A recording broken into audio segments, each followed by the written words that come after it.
and they put it on for their morning prayers. The phylacteries in Hebrew are called tefillin, and they're worn by observant Jewish men each weekday morning during prayer. It's done as a reminder. So there are 2 small leather boxes that contain verses from the first books of the Bible, and it's the Shema from the different passages that I showed you. Boxes that are attached to leather straps, and then their arms as well. And going on with Deuteronomy, Moses also said, "You shall write them upon the posts of your house and on your gates." And again, it was done literally. The mezuzah, it's what it's called, and you can see there on the posts of their house, this little rectangle with the Shema written on it. And they touch the Shema every time they come in and every time they go out. And I just want to add here that I'm not in any way making fun or ridiculing the Jewish literal mindset. On the contrary, I believe that their obedience to how they understood God's command is vital for us to understand the importance of what God is trying to tell us. The Jews had been faithfully following God's command to put these words in their minds, hands and arms, for thousands of years. They obeyed with the knowledge that they had. Their obedience shows us that this message is of vital importance. I cannot stress that enough. And we are not to take it lightly. We are to hear the Shema just as diligently as the Jews did. And we'll see why very soon. And so, what does it mean that the Lord is one? What does one mean here? And the one in Hebrew is the word echad. And basically, it's just a cardinal number. It's the number 1. And here it is, the echad in Hebrew. It's that symbol there. And I'm going to show you a document that has the symbol on the top there. That's the same number. And according to this document that I found on the Blue Letter Bible, excuse me, this is taken from Genesius Hebrew Chaldee Lexicon, and it is an extensive definition of the word one, the word echad. And if, according to this definition, echad is a numeral having the power of an adjective, the number 1. Genesius also says that echad can mean IQ, which means idem quod in Latin, which means the same, or the same as. So, hear, O Israel, the Lord your God is the same, or the same as.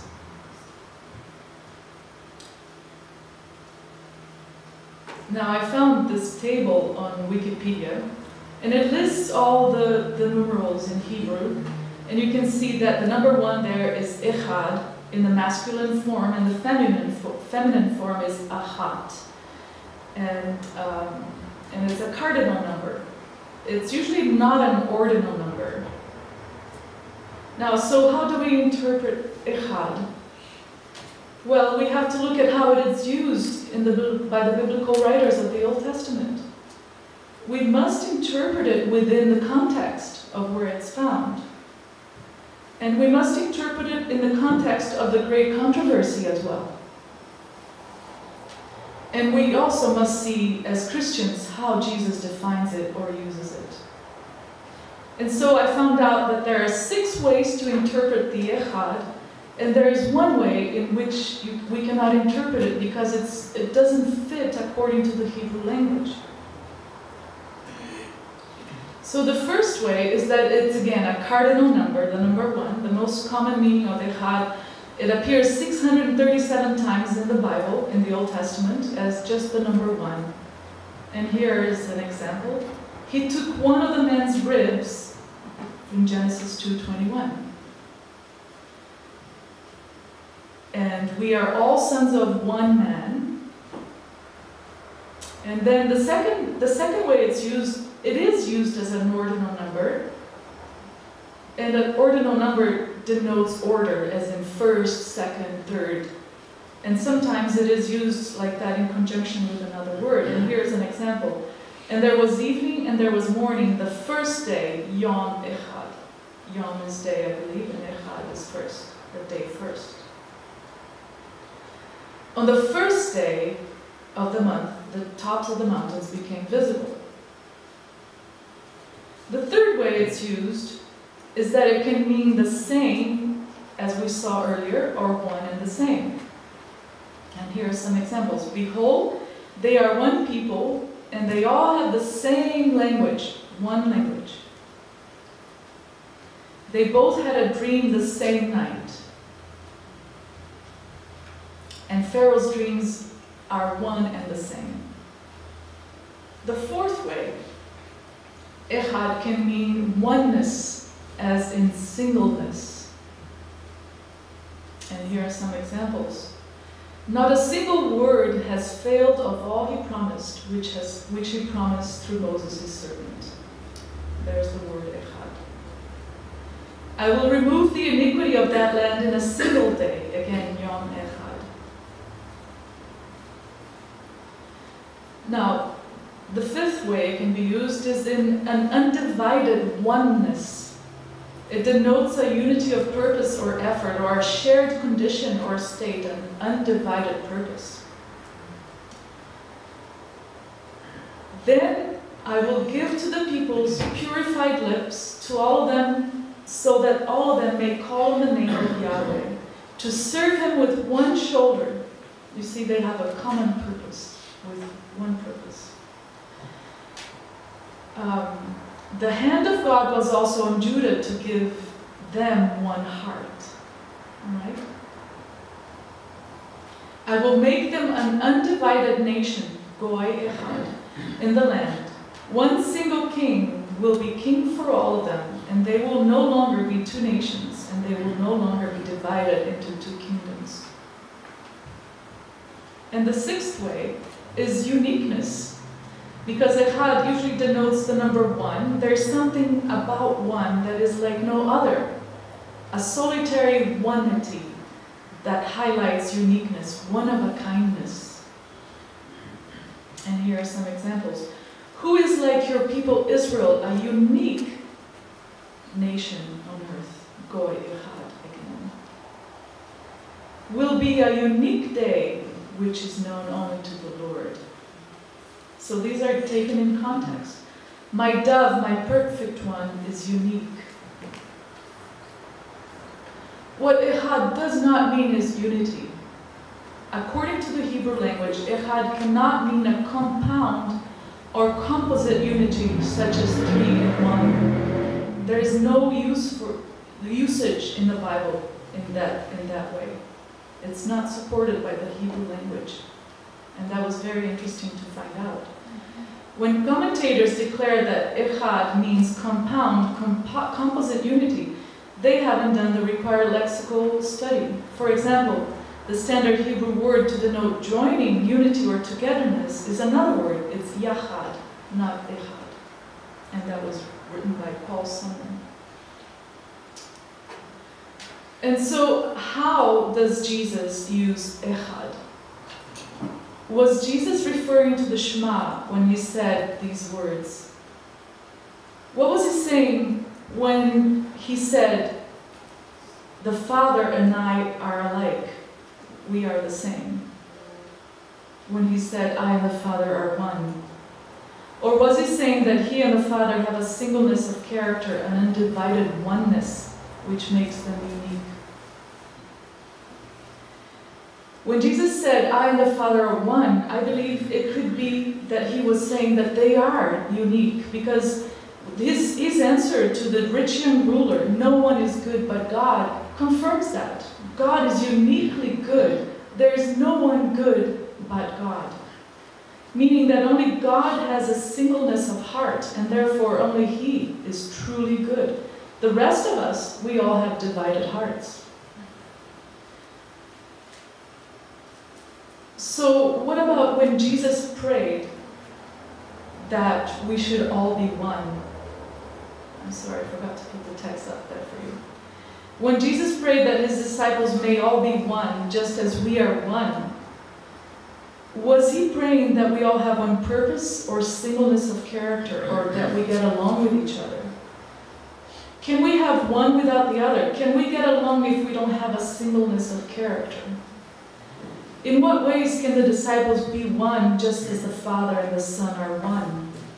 They cannot be part of the Trinity, so we have to discard that interpretation. But they can be one as the Father and the Son are one by having the same singular motives, the same singleness of heart. And that is the same type of love, which is agape love. So true unity, as Paul describes it, is the one who joins himself to the Lord is one spirit with him. Standing firm in one spirit with one mind, striving together for the faith of the gospel. Paul equates the spirit with a new man or a new nature made in the image of the Son of God.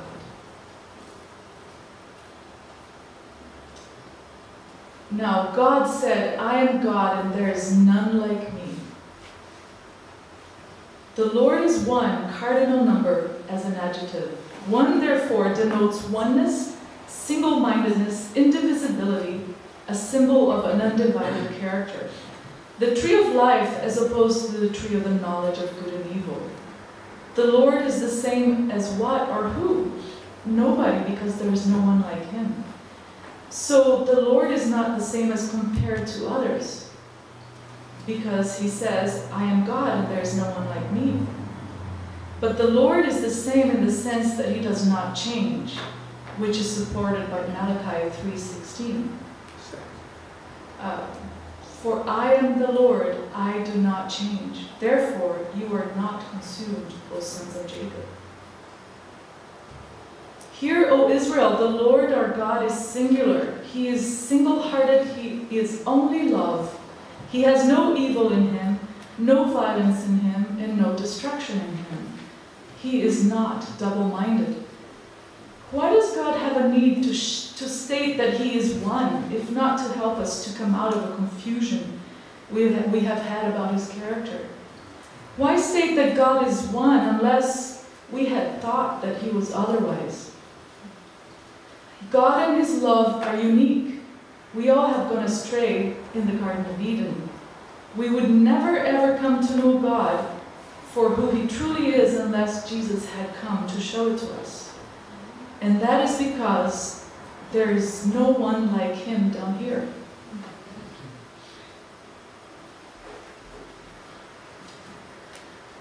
Now, God's love is undeviating. In James 1:16 it says, "Do not be deceived, my beloved brethren. Every good gift and every perfect gift is from above and comes down from the Father of lights, with whom there is no variation or shadow of turning."